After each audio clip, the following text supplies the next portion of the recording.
Click the bell icon to get latest videos from Ekeeda. Hello friends, in the previous topic we have discussed about the types of complex, and now in this topic we are going to talk about the oxidation number of the central metal atom in a complex. So now let us understand that how we can calculate the oxidation number of the central metal atom in a complex. So based on that, let us understand this one.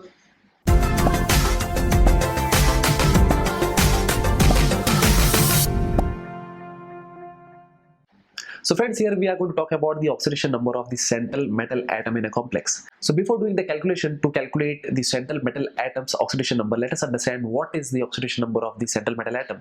So in this case, when all the ligands are removed along with the electron pair shared with the metal atom, then the charge on the central metal atom is called to be the oxidation number of that metal atom. So let me give you an idea, that is how we can calculate it. So for an instance, suppose if we take an example.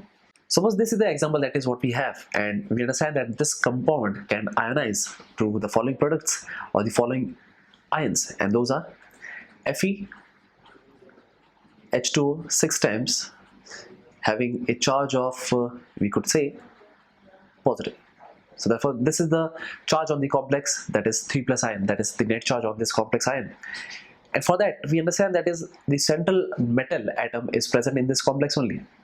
So what we can do is we understand that is, suppose if we talk about the number of atoms that are being present in this complex, and those are Fe, that is 6 moles of H2O, and here basically we have an overall charge of +3 on this complex ion. But we have to calculate the oxidation number of the central atom.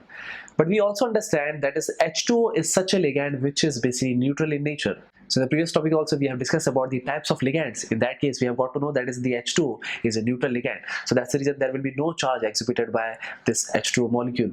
So therefore we could say that is Fe will have an oxidation number where we can find that the charge of the H2O, it is found to be 0.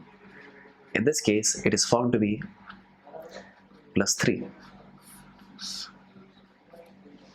So in this case the oxidation number of the central metal atom, in this case it is Fe, it has been found to be +3. But there are certain rules to write a particular name or to write a particular formula for the complex. So in this case we have got to know about the central metal atom which has an oxidation number of 3. So how we can write it? We have to write the complex name, but in this case suppose if I'm talking about the main formula.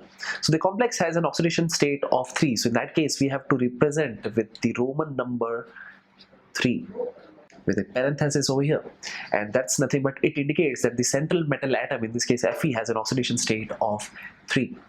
So based on this calculation we are going to talk about the further part in our next topic. So that's it for now.